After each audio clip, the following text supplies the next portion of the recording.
The black SUV rolled to a halt where iron gates should have clicked open on command. Instead, a crimson-sold sign zip-tied to the bars turned Desmond Arkwright's mouth to ash. Tamsin Reed's fingernails pressed crescents into his forearm. "Desmond, what's going on?" He had no answer. The compound he'd fortified, the estate where he'd ruled, gone, liquidated like a foreclosed trailer park. An envelope sat waiting on the hood of a parked sedan. Inside, Eloan's handwriting, precise, composed, lethal. "You built a kingdom on silence.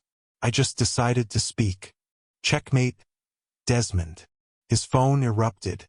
Associates demanding answers. Enemies circling, blood in the water. She hadn't just walked away. She detonated everything on her exit. Desmond believed he controlled it all, including the woman he'd dismissed as wallpaper. If you think silence should never be confused with surrender, and that dismissing someone is the quickest path to destruction, smash that like button. Drop a comment if you've ever been written off by someone who mistook your quiet for powerless. And subscribe, because men who treat their wives like decorations deserve to watch their kingdoms collapse.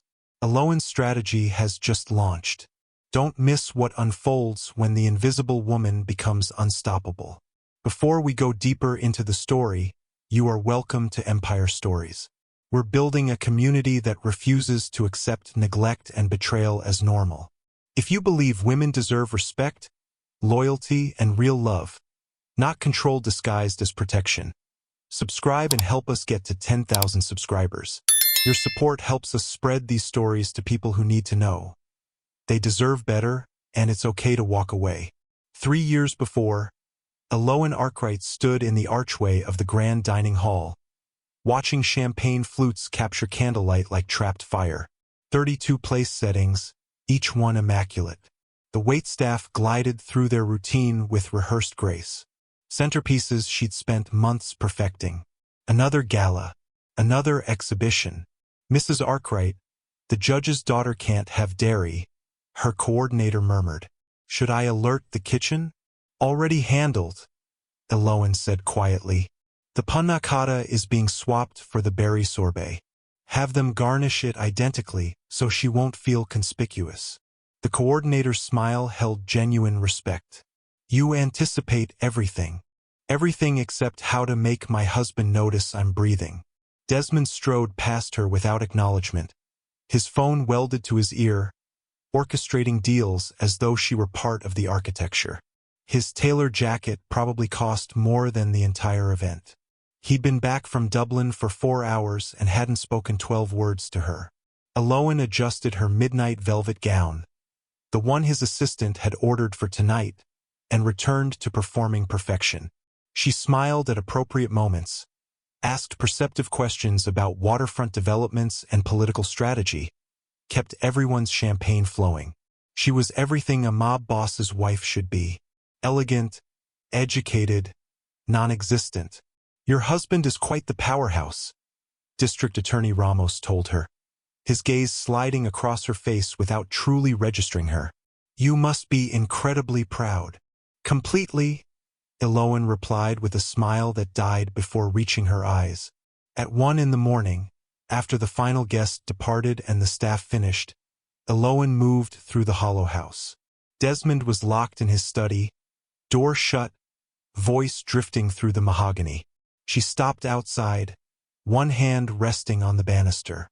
3 weeks in Santorini, Desmond's voice transformed, gentler, warmer than she'd heard in years. "Just us, babe. I'll show you what paradise actually means. The villa, the yacht, everything you've earned." Eloan's pulse stuttered. For one fragile second, she imagined he was planning something for them. A chance to rediscover what they'd once been. Then he laughed, intimate and private. I know. It's torture being apart. But soon I'll give you the world, Tamsin. The existence you were born for. The life you deserve.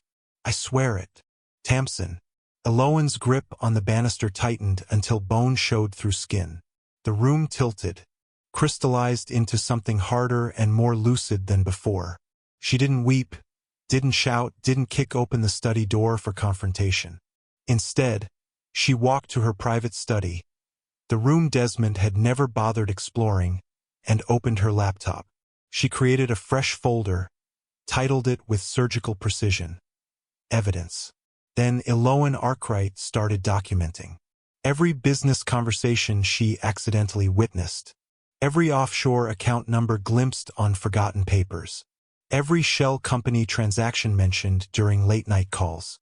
The trophy wife was taking inventory, and the man who'd taught her that loyalty meant weakness was about to learn his final lesson.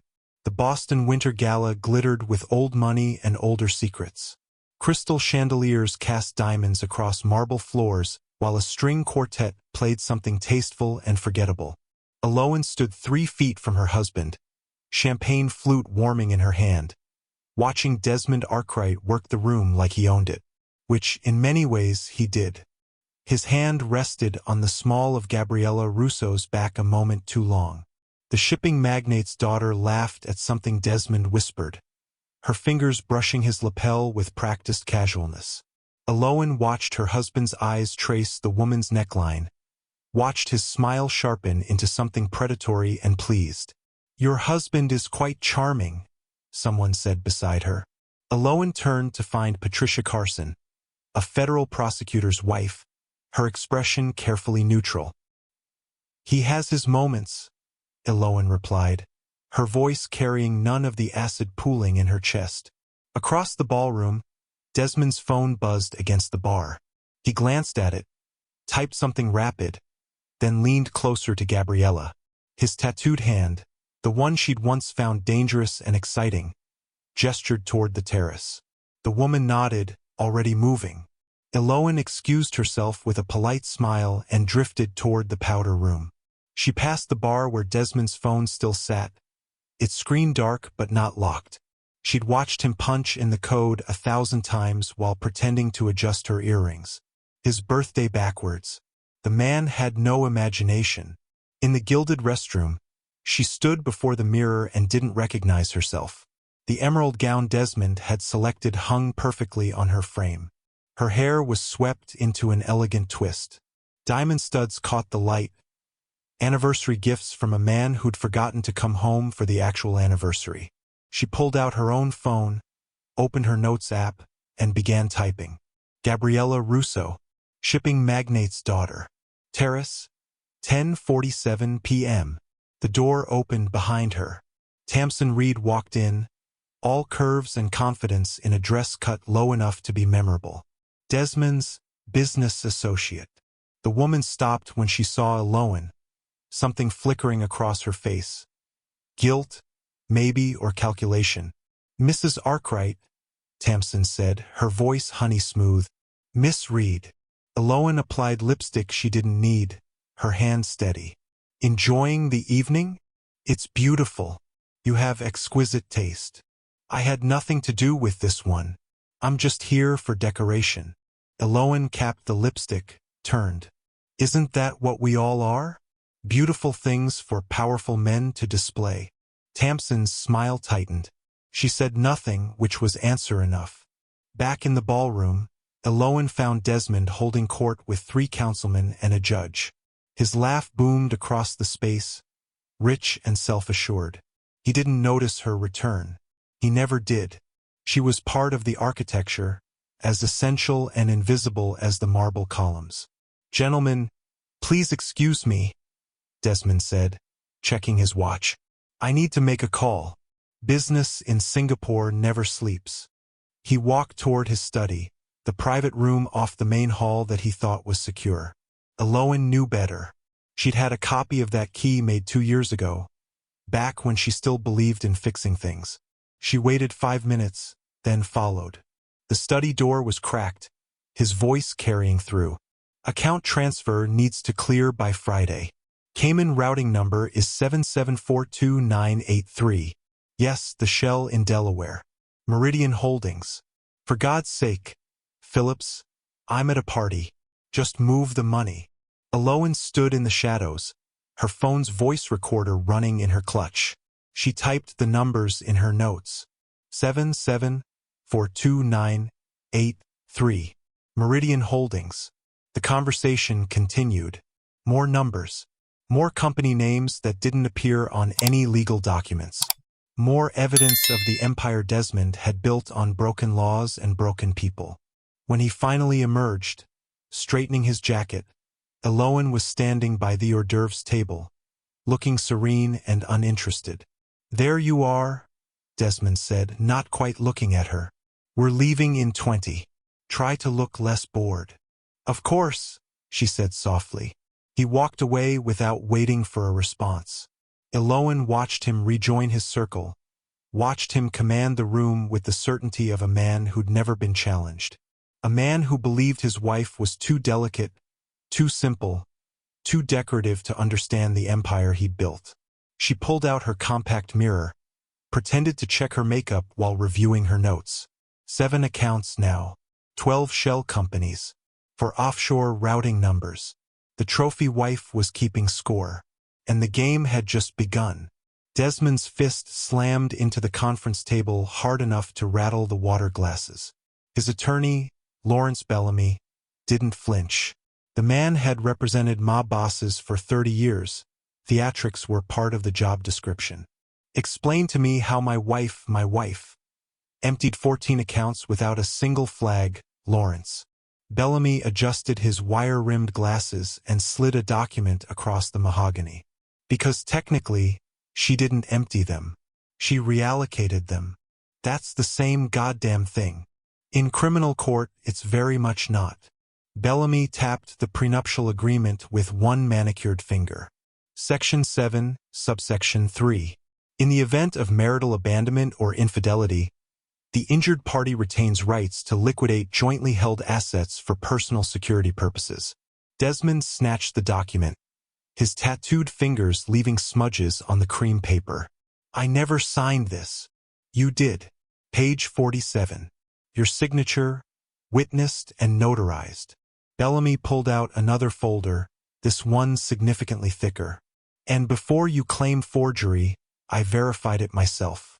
"That's your hand, Desmond. You just never read past page 2. The room tilted. Desmond had signed those papers drunk on wedding day champagne, barely glancing at the boilerplate his own attorney had assured him was standard. Eloan had been so quiet back then, so agreeable. He'd assumed she was just grateful to be marrying up. So she took the money legally. "Fine. I'll rebuild. I've done it before." Bellamy's expression could have etched glass. "You're not hearing me. She didn't just take the money. She documented where it came from." The words hung in the air like a held breath before a car crash. "Show me." Bellamy opened his laptop, turned it toward Desmond. Spreadsheets filled the screen. Columns and rows of transactions, each one meticulously labeled. Meridian Holdings, connection to Suffolk County kickback scheme. Cascade Imports, front for weapons trafficking through Montreal. Silver Point Ventures, laundering channel for the poker rings. Desmond's vision narrowed to a pinpoint. How did she? 3 years of documentation according to the metadata. She recorded phone calls, photographed documents, cross-referenced shell company registrations with LLC filings. Bellamy's voice carried something Desmond had never heard from him before. Respect. "Your wife is a forensic accountant's wet dream. She handed the FBI a roadmap to your entire operation." "The FBI." Desmond's voice came out strangled. "They raided your storage facility in Quincy 2 hours ago. Found the server farm you thought was secure." Bellamy closed the laptop with a soft click. Eloan included the location in her filing, along with 17 other properties you've been hiding. Desmond stood, his chair screaming across hardwood. His phone buzzed again. Another associate, another panicked message. He ignored it. "She can't do this. I'll fight it. I'll drag her into court and say what?" Bellamy leaned back, his expression almost pitying. "That your wife, who you publicly humiliated for years, shouldn't have access to the illegal empire you built? That the money you claimed was from legitimate real estate actually came from racketeering? You'd be indicting yourself. There has to be something." "There is." Bellamy pulled out one final document. Witness protection. Full cooperation. You testify against the Bratva pipeline and the councilman on your payroll, and you walk away with your life. No. Desmond's hands curled into fists. Absolutely not. Then you're looking at 40 years minimum. RICO charges, money laundering, conspiracy. The DA is so excited about this case, she's already leaked it to the press. Bellamy stood, buttoning his jacket. Your wife didn't just leave you, Desmond. She buried you 6 feet deep and sold the shovel to the feds. Desmond stared at the documents scattered across the table. 3 years. She'd been planning this for 3 years. While he dismissed her as decoration, she'd been building a case file that would make federal prosecutors weep with joy. How long do I have? They'll be here by morning. Maybe sooner. Bellamy moved toward the door, then paused. For what it's worth. I told you to read the prenup. I told you to keep your assets separate. I told you not to underestimate her just because she was quiet. The door closed with a soft click, leaving Desmond alone in the ruins of his empire. His phone buzzed. Unknown number. Against his better judgment, he answered. Hello, Desmond. Alohan's voice was calm, almost serene. I thought you might want to know. Tamsin is the one who told me about Santorini. She called me 6 months ago. Did you really think loyalty meant anything to a woman you were buying?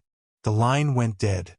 Desmond stood frozen, his reflection staring back from the darkened window. Behind him, red and blue lights began to strobe through the glass. Tamsin Reed's Louboutins clicked against the marble floor of the penthouse suite, Desmond's backup property. The one he'd sworn was untouchable. She emerged from the bedroom with her overnight bag half-packed, her phone pressed to her ear. I don't care what the account says. Check again. Her voice carried an edge Desmond had never heard before. Sharp, calculating. The sultry warmth had evaporated like morning fog. The Cayman account. 774. Yes, that one. It's showing 0. She listened, her face draining of color. Then she ended the call without a goodbye. How much is left? Desmond asked from the doorway. He ditched the SUV 6 blocks away, taken 3 different cabs to lose any potential tail. His shirt was soaked through with sweat despite the October chill. Tamsin turned, and for the first time since they'd met, she looked at him without desire, without pretense, just cold arithmetic. Nothing. Every account you gave me access to is empty, frozen or transferred. She laughed, a brittle sound. Even the emergency fund in Nassau, gone. She couldn't have known about Nassau. Well, she did. Tamsin resumed packing, faster now, throwing designer clothes into the bag without bothering to fold them. Which means you were sloppy, or I was obvious, or both. Desmond crossed the room in 3 strides, grabbed her wrist. Where do you think you're going? Anywhere that isn't here. She yanked her arm free, and he saw something new flicker in her eyes. Fear. Not of him, of being associated with him. The feds raided your storage unit. It's all over the news. They're calling it the biggest organized crime bust in Massachusetts history. We can figure this out. I have resources. You have nothing. Tamsin zipped the bag with violent finality. You're broke, Desmond. Worse than broke. You're radioactive. Every associate you have is going to run or turn on you to save themselves. Is that what you're doing? Running. I'm being smart. Something you clearly never taught your wife to be. She pulled out her phone, started scrolling. Except she wasn't she? Smarter than both of us. Desmond's mind raced through calculations, angles, escape routes. His passport was in a safe deposit box downtown, but the banks would be watching. He had cash stashed in 3 locations, but not enough to disappear. Not enough to rebuild. The weight of it crushed down on his chest, 30 years of empire building. Gone in 72 hours. You're in on this. The words came out flat, certain. You and Alohan. This whole time.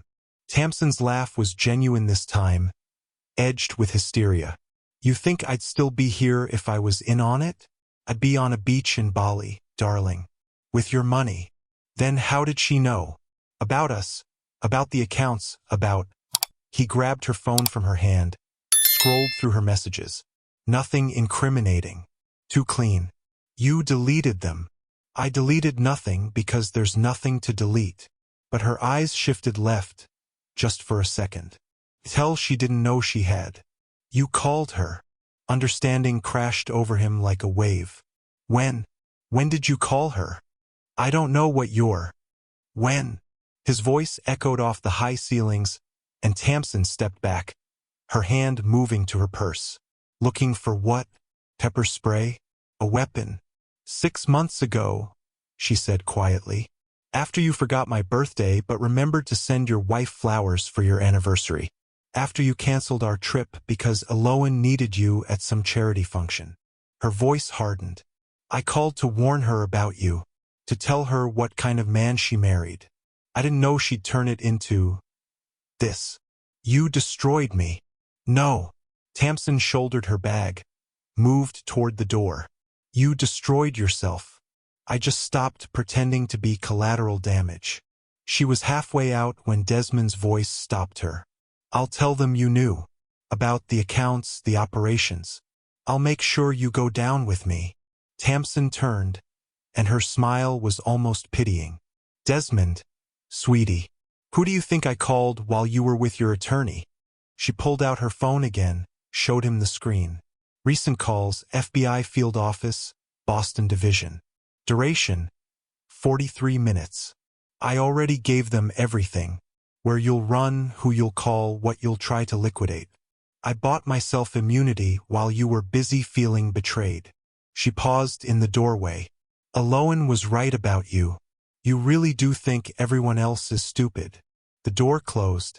Desmond stood alone in the empty penthouse, surrounded by furniture that belonged to a shell company that no longer existed. His phone buzzed. Another unknown number. He answered it anyway. What did he have left to lose? Mr. Arkwright, this is Agent Raina Moss with the FBI. I'm calling to inform you that we have a warrant for your arrest. You can make this easy, or you can make it interesting. Either way, we'll have you in custody by midnight. How did you get this number? Your girlfriend is very cooperative when her freedom is on the line. Pause. We're 3 blocks away. Come out the front entrance with your hands visible, or we're coming in. The line went dead. Desmond walked to the window, pulled back the curtain. Black SUVs blocked both ends of the street. Figures in FBI windbreakers moved into position. He had maybe 5 minutes, maybe less. His reflection stared back from the darkened glass. A man who'd built an empire on fear and control, destroyed by the 2 women he'd thought he owned. Desmond reached for his coat, then stopped. Underneath it, on the entry table, sat an envelope. His name written in Eloan's precise handwriting. It hadn't been there when he arrived. The seaside motor lodge smelled like mildew and broken dreams. Desmond sat on the edge of a sagging mattress, the springs groaning under his weight. 48 hours ago, he'd been untouchable. Now he was hiding in a $30 a night room off Route 1, eating gas station sandwiches and listening to sirens wail past every 20 minutes. Eloan's second envelope sat unopened on the nightstand. He'd read the first one in the penthouse before slipping out the service entrance while the FBI breached the front. Her message had been brief. They're watching the penthouse. The motel on Route 1 has a back entrance. You have 12 hours. Use them wisely. She was giving him rope. He just couldn't figure out if it was to climb or to hang himself. His burner phone buzzed. Unknown number. Everything was unknown numbers now. Yeah. Mr. Arkwright, you ran. Agent Moss's voice carried disappointment, like a teacher catching a student cheating. That wasn't smart. How did you? He stopped. Stupid question. They'd probably tracked every burner phone sold in Massachusetts in the last week. Room 127 at the Seaside Motor Lodge. We've had eyes on you since you checked in. She paused. We're coming through the door in 2 minutes. You can make this dignified or we can do it the other way. Desmond looked at the door, then at the bathroom window, too small. The front window they'd be watching. He was boxed in, and they both knew it. "I want a lawyer." "You'll get one. After you're processed." Another pause. 1 minute 30 seconds, Mr. Arkwright. He ended the call, stood, and straightened his wrinkled shirt. If this was happening, it wouldn't be on his knees. The knock came exactly 90 seconds later. Professional. Controlled. FBI. "Open the door." Desmond opened it himself, hands visible, face blank. Agent Moss stood flanked by 6 others, all wearing tactical gear that seemed excessive for one unarmed man in a motel room. She was younger than he'd imagined, early 40s, with steel-gray eyes that had seen too much to be impressed by him. "Desmond Arkwright, you're under arrest for racketeering, money laundering, conspiracy to commit fraud, and about 15 other charges we're still compiling." She stepped forward with handcuffs. "Turn around." He complied, the metal bit into his wrists cold and final. 2 agents moved past him into the room, photographing everything. The unmade bed, the half-eaten sandwich, the envelope on the nightstand. "Bag that," Moss said, pointing to a Lowen's letter. "That's private." "Nothing's private anymore, Mr. Arkwright. Your wife made sure of that." Moss guided him toward the door, her hand firm on his arm. "She documented everything. 3 years of recordings, photographs, financial records. You built a criminal empire, and she drew us a map with highlighter." Outside, news vans crowded the parking lot. Cameras flashed as agents walked him toward an unmarked sedan. Someone shouted his name. Someone else asked if he had a statement. He kept his eyes forward, his jaw tight, and said nothing. This was the nightmare version of his life. The mob boss who got perp-walked in front of cameras at a roadside motel. Not even the dignity of his own home. Not even the theater of resistance. At the federal building, they processed him like any other criminal. Fingerprints. Photographs. The removal of his watch, his wallet, his belt. Everything that made him Desmond Arkwright, stripped away until he was just another booking number. Agent Moss appeared in the interrogation room 3 hours later with a folder thick enough to stop a bullet. "Your lawyer's on his way, but I wanted to talk to you first." She sat across from him, opened the folder. "You're looking at 45 years minimum. With your record and the severity of the charges, you'll die in prison." "I know, but..." She leaned forward. "We don't want you. We want the pipeline, the Bratva connections, the city councilmen and judges on your payroll, the real infrastructure." She slid a document across the table. "Full cooperation, complete testimony, and you walk into witness protection. New name, new life, government stipend. You'd be free." Desmond stared at the paper. Free was relative when you were testifying against people who considered betrayal a capital offense. The Bratva didn't forget. They didn't forgive. They found you eventually, new name or not. But 45 years in a cell was a different kind of death. "What would I have to do?" "Everything. Names, locations, financial routes, operational details. You give us the organization, we give you your life." Moss's expression didn't change. "You have 24 hours to decide. After that, the offer expires and you take your chances in court." She left him alone with the document and his thoughts. Desmond read it twice, then a third time. The language was clear. Total cooperation in exchange for total erasure. He would become no one, go nowhere, own nothing.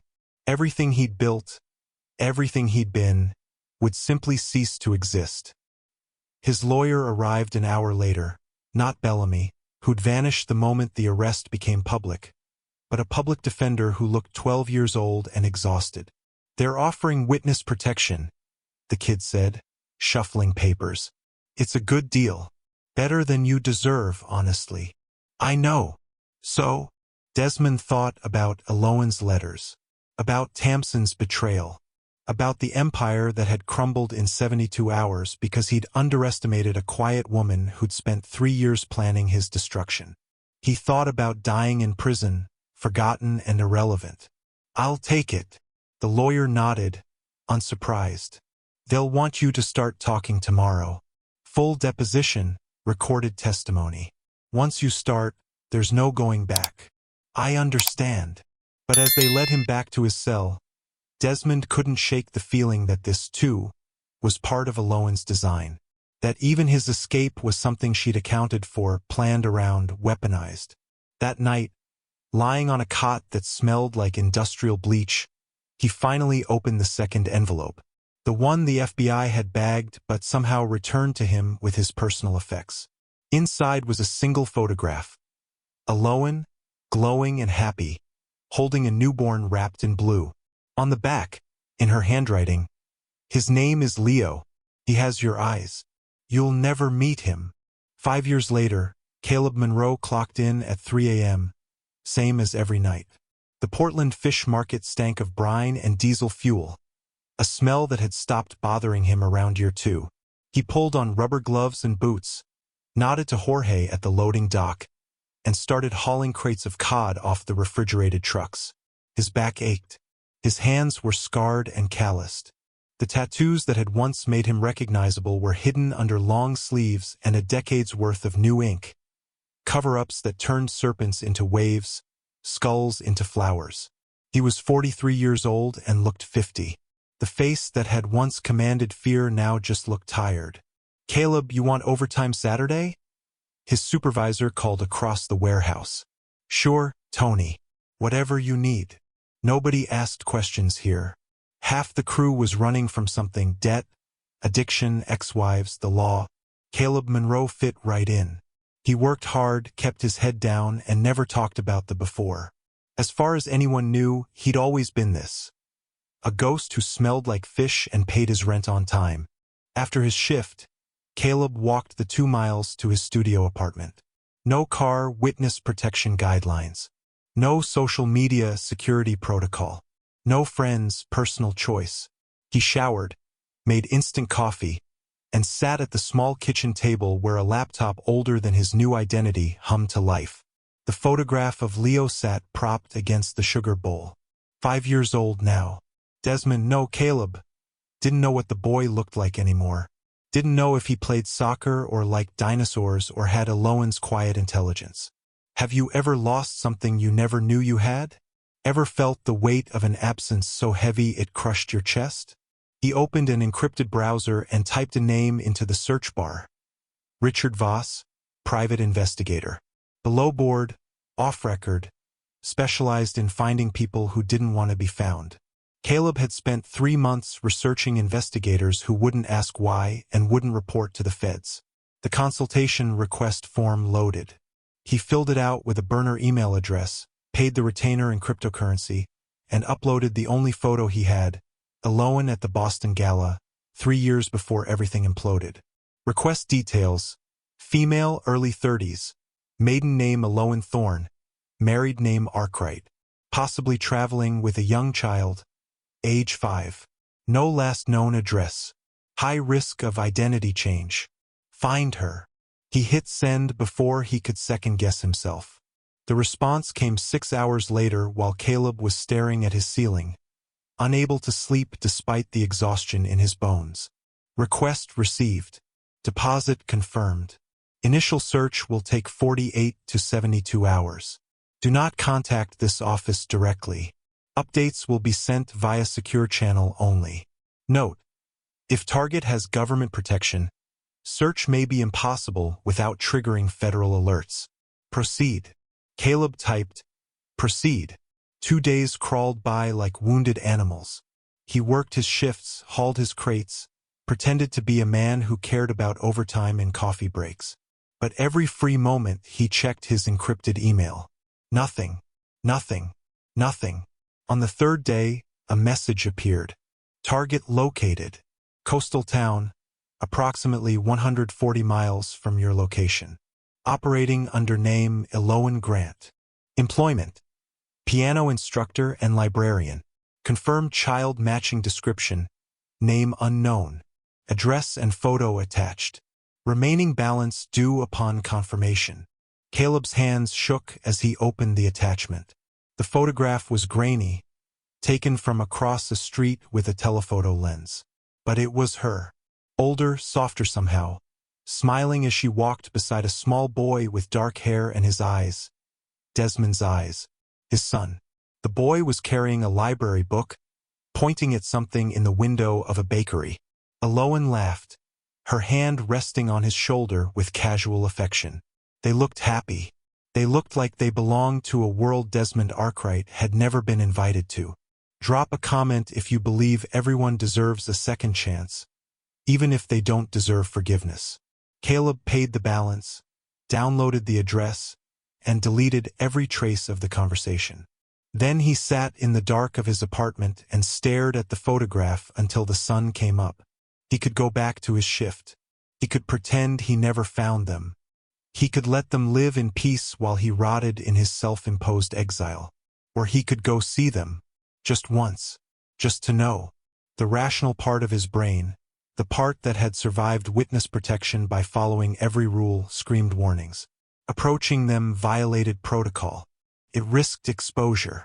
It endangered the very people he claimed he wanted to see. But the father in him, the part that had been dormant for 5 years, didn't care about risk.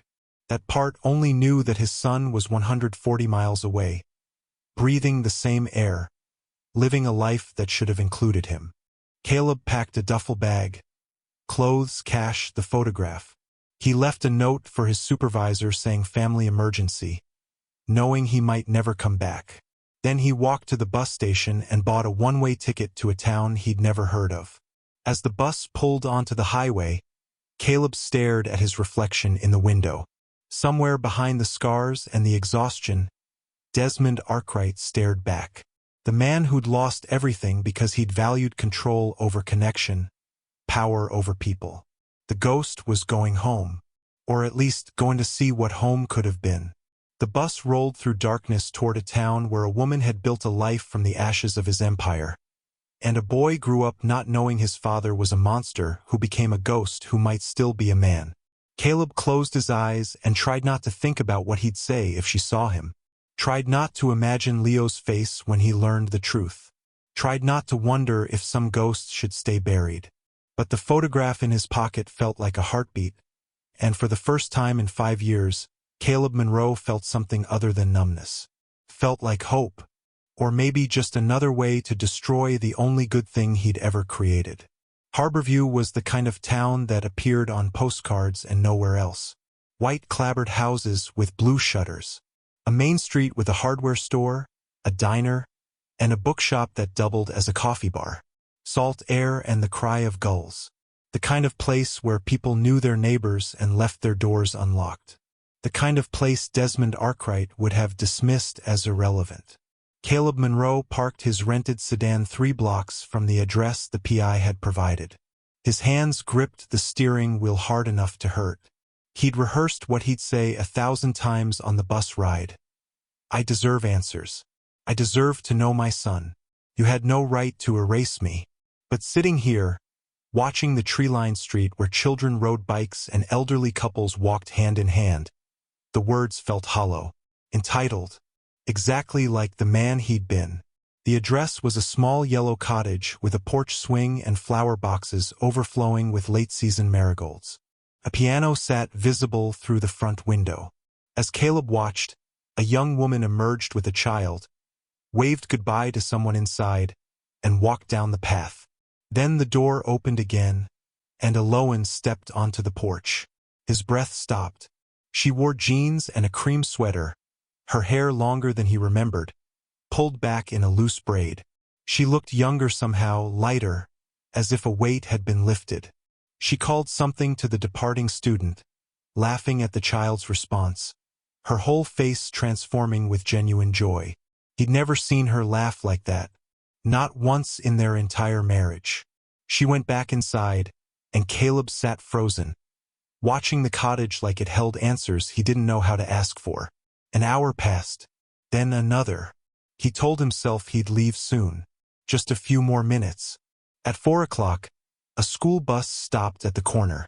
3 children got off, and one of them, a boy with a superhero backpack and dark curly hair, ran toward the yellow cottage.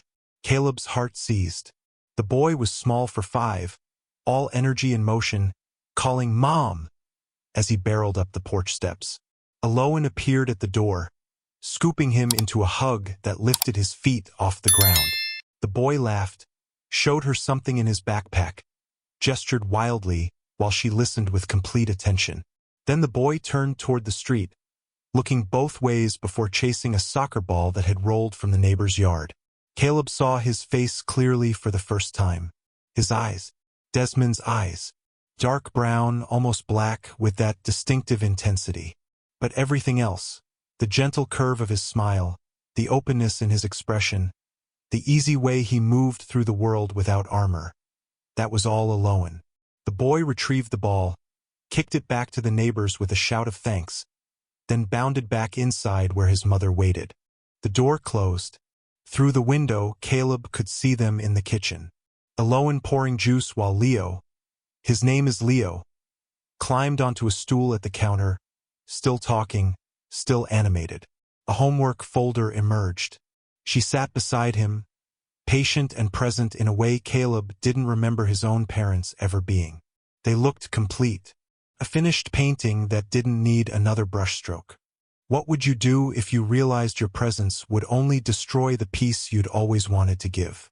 Caleb's hand moved to the door handle, then stopped. He'd come here for answers, for some kind of reckoning. But watching them through that window, he realized he was the only one who needed closure. Aloan had already moved on. Leo had never needed him to begin with. He started the engine, ready to leave them to their perfect life. Then Leo appeared at the front window, pressing his hands against the glass, staring directly at Caleb's car. The boy's eyes locked with his, recognition flickering across his small face even though they'd never met. Something ancient and knowing in that gaze, as if children could sense blood even through years and distance and lies. Leo turned, shouted something into the house. Aloan appeared behind him, following his pointing finger. She froze when she saw the sedan. Even from across the street, Caleb could see her body go rigid, her hand moving to Leo's shoulder, pulling him back from the window. Their eyes met through 2 panes of glass and 30 feet of autumn air. For 3 seconds, neither of them moved. Then Aloan's expression shifted from shock to something harder. Not fear. She'd never feared him, even when she should have. Not anger either. Understanding. And beneath it, a warning. She pulled the curtains closed with deliberate finality. Caleb sat in the idling car, hands shaking, pulse hammering in his throat. He could knock on that door. He could demand his rights as a father. He could shatter their sanctuary with his presence and call it justice. Or he could drive away and let them keep their peace. The curtain twitched. Leo's small face appeared in the gap, still watching him with those knowing eyes. Then a hand, Aloan's, pulled the boy back into the safety of the house. Caleb's phone buzzed. A known number. He answered without thinking. You have 60 seconds to leave this street, or I'm calling the police. Aloan's voice was ice wrapped in steel. And unlike you, I actually know the sheriff personally. I just wanted to see him. You've seen him. Now go. Aloan. You don't get to say my name anymore. You don't get to show up here and play victim. You made your choices. Her voice cracked, just slightly. We made ours. Leave us alone. The line went dead. Through the window, he saw her standing with the phone still pressed to her ear, her other hand holding Leo close. The boy looked confused, maybe a little scared. Caleb put the car in drive. But before he could pull away, he saw something that made his blood freeze. A second silhouette appeared in the window. Taller. Male. A man's arm wrapped protectively around Aloan's shoulders as Leo hugged both of them. She'd moved on. Completely. And Leo already had a father. Just not him. Caleb didn't leave. He should have, but he didn't. Instead, he drove to the public parking lot near the harbor and sat in his truck as the sun set over the water, painting the sky in shades of orange and bruised purple. When darkness fell, he drove back. He parked 4 houses down this time, far enough to be invisible, close enough to see. The yellow cottage glowed warm against the night, windows lit like a lantern. Through the sheer curtains, he could make out movement, domestic choreography he'd never learned the steps to. This wasn't reconnaissance. This wasn't planning. This was something darker and more pathetic. A ghost haunting the life he'd destroyed. At 7:30, Leo appeared at the front window in pajamas covered in cartoon rockets. He pressed his face against the glass, fogging it with his breath, then drew something with his finger. A stick figure, maybe, or a spaceship. Aloan appeared behind him, wrapped her arms around his small shoulders, and pointed up at the stars emerging overhead. The boy said something. Aloan laughed. A real laugh, bright and unguarded. The kind that came from deep in the chest. The sound didn't carry to the truck, but Caleb could see it in the way her whole body softened, in the way she rested her cheek against Leo's hair. He'd never heard her laugh like that. Not once in 7 years of marriage. The man from earlier appeared carrying a bowl of popcorn. He said something that made Leo light up, made Aloan shake her head with mock exasperation. They settled onto the couch, the three of them arranged like a photograph, like a family that had always existed this way. Hit like if you've ever realized too late that you destroyed the one thing worth keeping. Caleb's hands curled into fists against the steering wheel. The rage came first, hot and familiar. That should be him on that couch. That should be his son eating popcorn. That should be his life, his family, his redemption. But the rage had nowhere to go. No target except himself. Because Aloan hadn't stolen this from him. He'd thrown it away. He'd been too busy building an empire to notice he already had everything that mattered. The anger collapsed into something heavier, colder. Grief. The kind that settled into your bones and made a home there. He watched them through the window for 2 hours. Watched Leo fall asleep against the man's shoulder. Watched Aloan carry their son to bed, her movements gentle and practiced.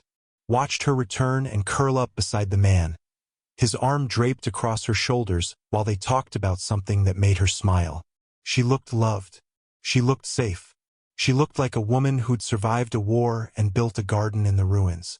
And Caleb, Desmond, whoever he was now, was the war she'd survived. At 10 o'clock, the lights went out one by one. Bedroom first, then living room, finally the kitchen. The cottage went dark except for a small nightlight glowing in what must be Leo's room. Caleb sat in the darkness of his truck and tried to remember the last time he'd felt anything good. The last time he'd laughed without cruelty behind it.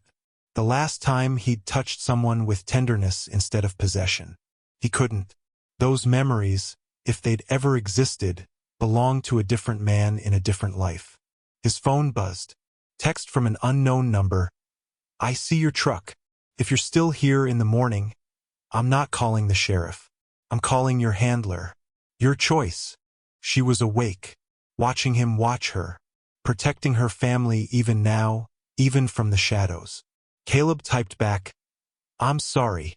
3 dots appeared, then disappeared. Then it appeared again. Finally, sorry, don't raise a child. Sorry doesn't erase 5 years. Sorry doesn't make you a father. Go home, Desmond. Or whatever you call yourself now. She'd used his real name. After all this time, after all the distance, she still knew exactly who he was underneath the cover-ups and the fake ID. He started the engine, ready to finally leave them in peace. Then Leo's nightlight flickered and went out.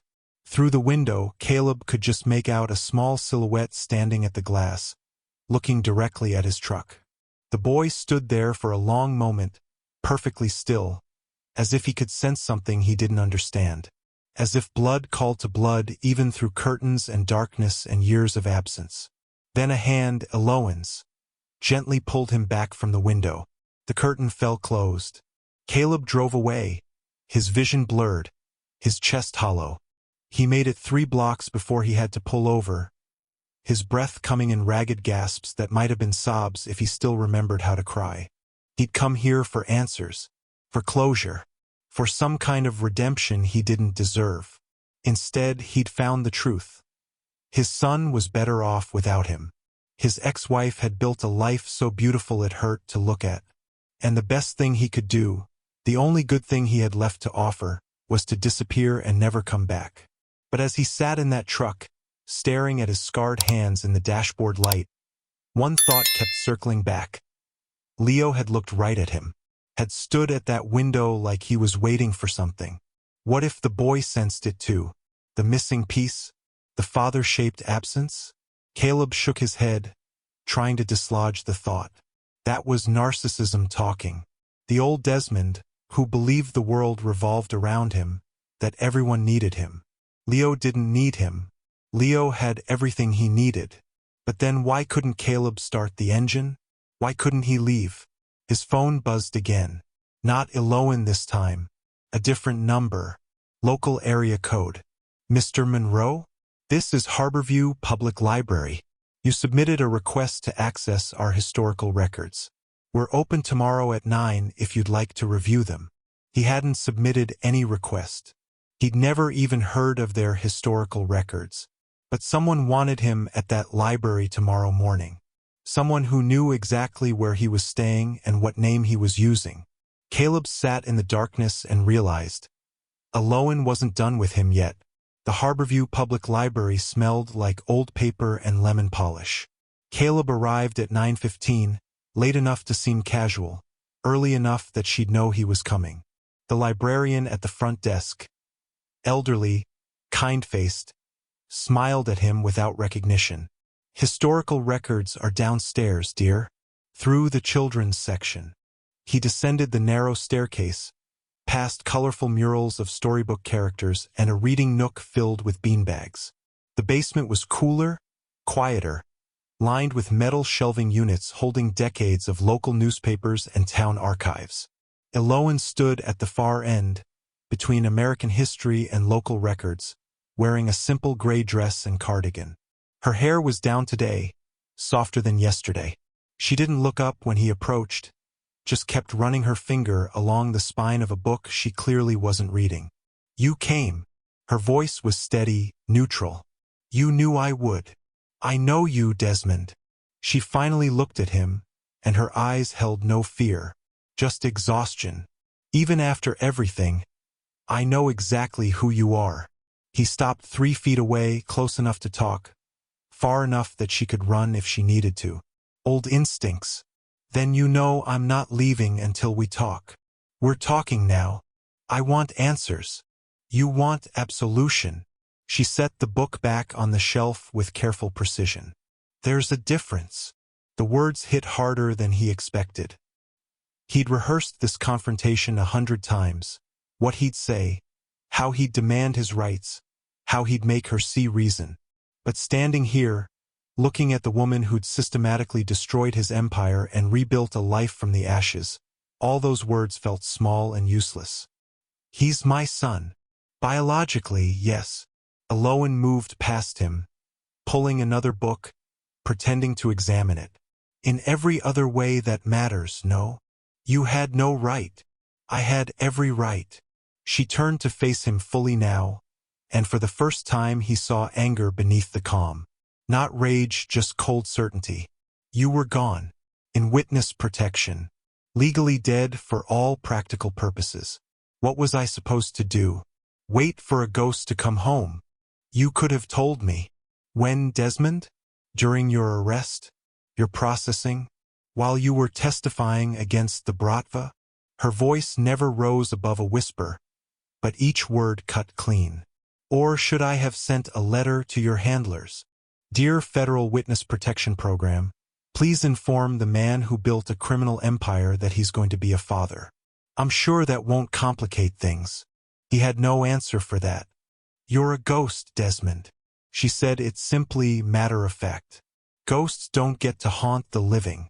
They don't get to show up after 5 years and demand a place at the table they burned down. I've changed. Have you? She studied his face like she was reading a book in a language she'd forgotten.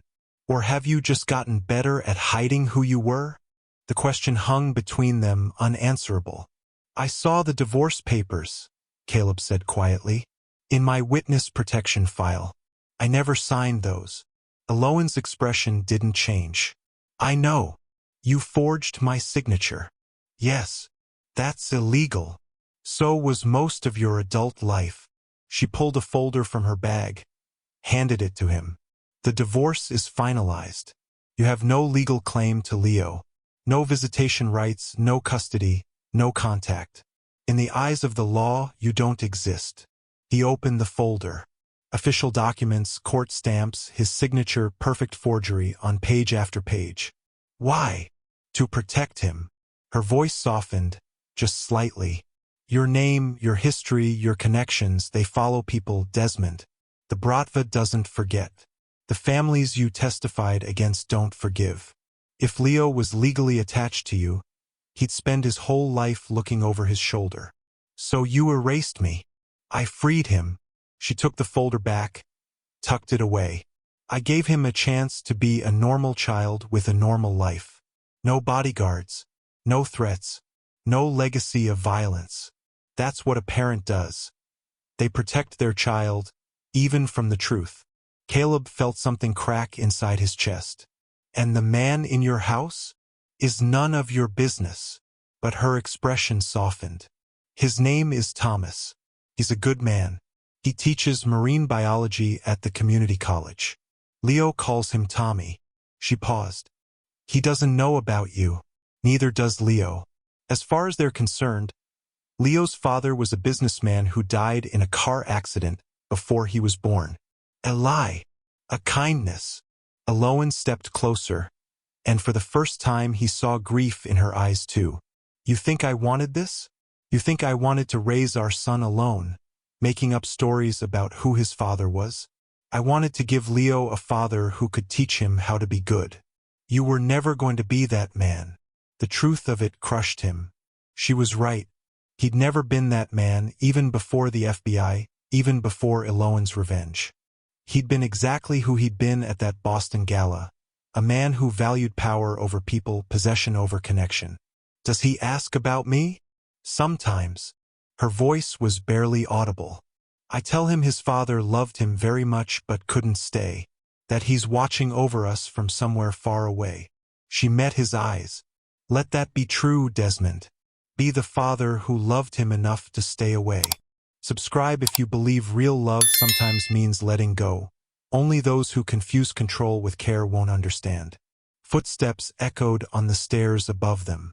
Small, quick, accompanied by a child's voice calling, "Mom? Are you down here?" Eloan's face went pale. You need to leave. Now. I just want to see him. No. She grabbed his arm, her grip surprisingly strong.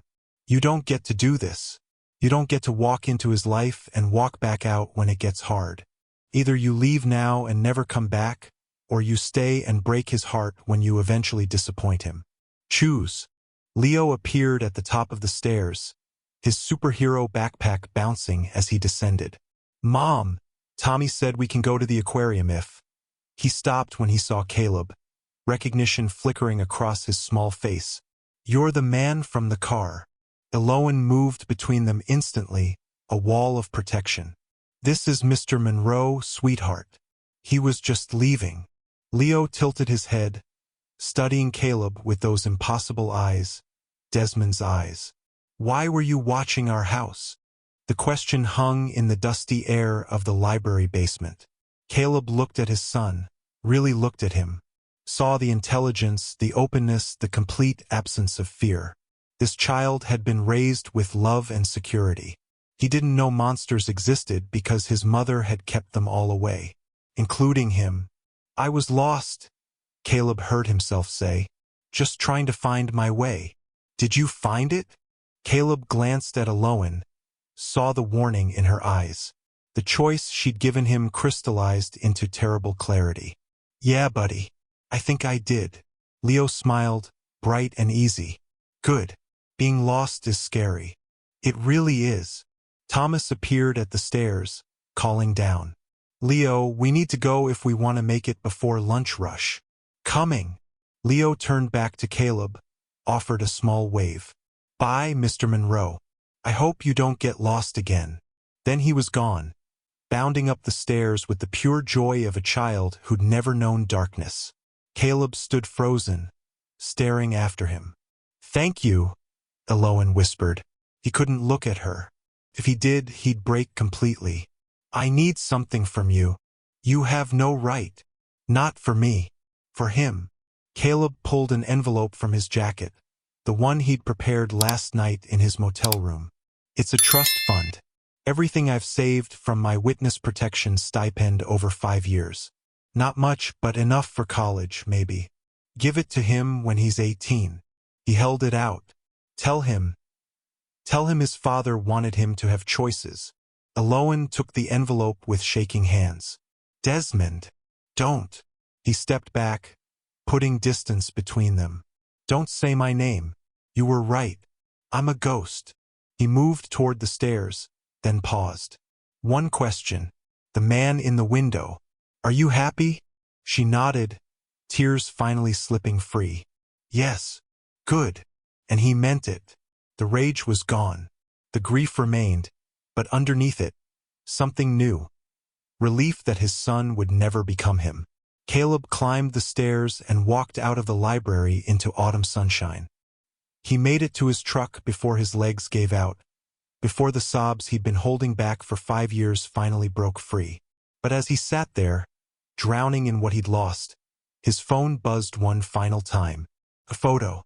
Leo at the aquarium, pressed against the glass of a massive tank, his face lit with wonder. Below it, Eloan's message. He deserves to know someday, when he's old enough, when he asks the right questions. But only if you stay gone. Only if you let us live. Can you do that? Caleb's finger hovered over the keyboard. This was it.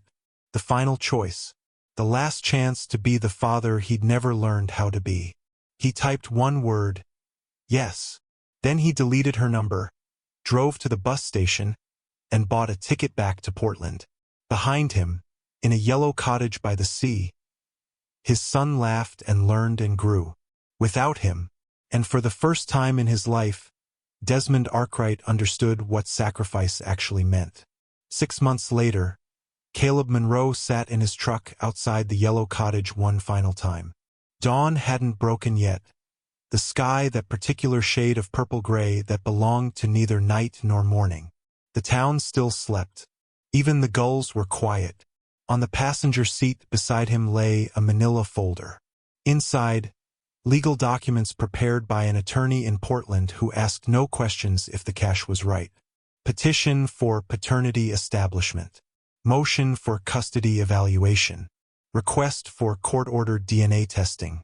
Everything needed to blow Eloan's carefully constructed world apart. He'd spent 3 weeks researching, another 2 having the papers drawn up. The law was clear. Biological parents had rights, even ones who'd been legally erased through forged documents. He could fight this. He could win. The attorney had been blunt. You'll get something. Supervised visitation at minimum. Maybe shared custody if you play it right. The kid's only 5. Plenty of time to build a relationship. Caleb had paid the retainer and left with the folder, telling himself he was doing the right thing. That Leo deserved to know his real father. That he'd earned the chance to prove he'd changed. But sitting here in the pre-dawn darkness, watching the nightlight in Leo's window, those justifications felt as hollow as the man he used to be. Through the kitchen window, a light flickered on.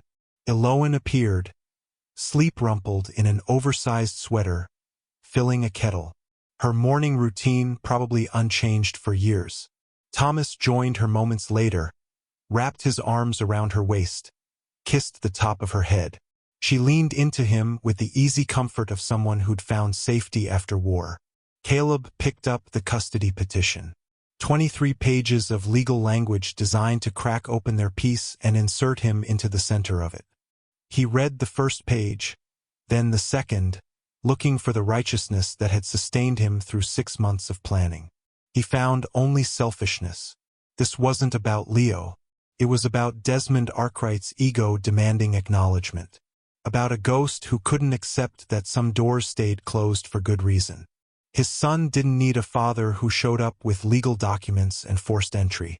Leo needed exactly what he had: stability, love, a man who chose him every single day not because of blood but because of commitment. Caleb tore the first page in half. then the second, then the rest, methodically shredding 23 pages of potential destruction until the passenger seat was covered in legal confetti. The trust fund documents sat beneath the ruined custody petition, $70,000 from 5 years of saving every spare dollar of his government stipend. The attorney had advised against it. You give her money without a custody agreement, you lose leverage. But leverage was just another word for control. And control was what had destroyed his marriage, his empire, his life. Caleb got out of the truck, walked to the mailbox at the end of the yellow cottage's driveway, and slid the trust fund envelope inside. No note, no conditions, just money for a boy's future, from a man who wouldn't be there to see it. He stood there for a moment, hands still on the mailbox, looking back at the cottage where his son slept. A normal house on a normal street in a normal town.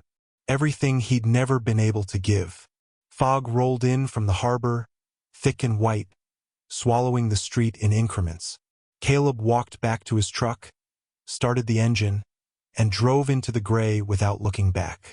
The highway stretched before him, empty and endless. He didn't know where he was going. Portland, maybe, or further. Somewhere he could keep being Caleb Monroe, the quiet guy who worked nights and kept to himself. Somewhere he could learn to live with the ghost of who he'd been. His phone sat silent in the cup holder. No messages. No calls. Eloan's number deleted 6 months ago, as promised. He'd kept his word. Stayed gone. Let them live. The fog thickened until he could barely see 10 feet ahead. Caleb slowed, hands steady on the wheel, driving blind through the whiteness. Somewhere behind him, Leo would wake up for school.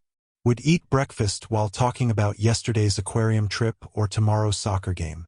Would hug his mother and the man he called Tommy. Would live a full and happy life never knowing his biological father had loved him enough to leave. And maybe that was enough. Maybe that was the only kind of fatherhood a man like him deserved, the silent, invisible kind. The kind measured in absence rather than presence. The fog began to lift as Caleb reached the town limits. In his rearview mirror, Harborview disappeared like a dream, swallowed by mist and distance.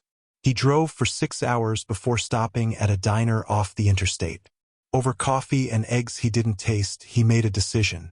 He'd go back to Portland, back to the fish market and the studio apartment, back to being no one, which was somehow better than being the wrong someone. His phone buzzed, a rare enough occurrence that it made him flinch. Unknown number, local to Harborview.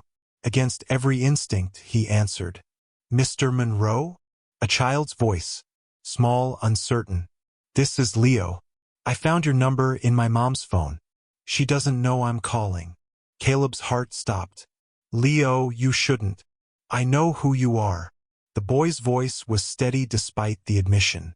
I heard Mom and Tommy talking last night. About my real dad. About you. The diner noise faded to white static. What did they say? That you gave me money for college. That you're sick and can't see me but wanted me to know you think about me. A pause. Are you really sick? Another lie Eloan had crafted to protect their son. Another kindness disguised as deception. Yeah, buddy. I am. Will you get better?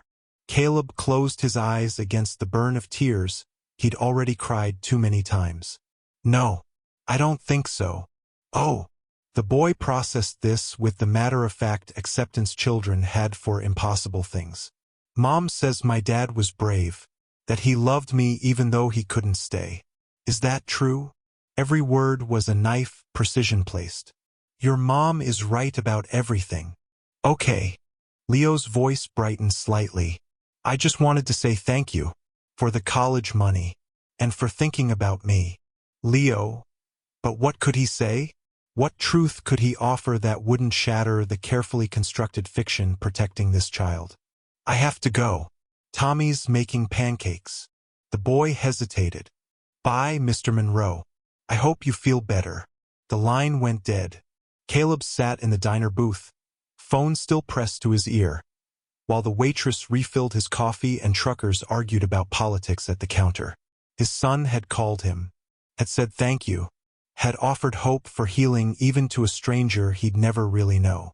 And Caleb, Desmond, whoever he was in this fractured moment, realized that was the only goodbye he'd ever get.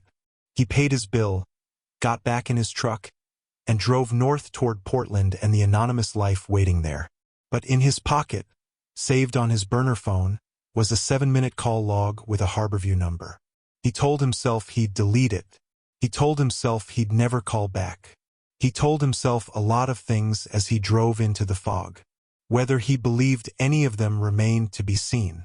If you're still watching, if you believe partners deserve respect and children deserve better than their parents' mistakes, hit that subscribe button. Only those who treat people like possessions, like Desmond did, won't understand why that matters. Drop a comment saying everyone deserves to be seen if you believe no one should be invisible in their own life. And share this story if you think real strength is knowing when to walk away. Because some ghosts learn to rest. And some men learn that the greatest act of love is letting go.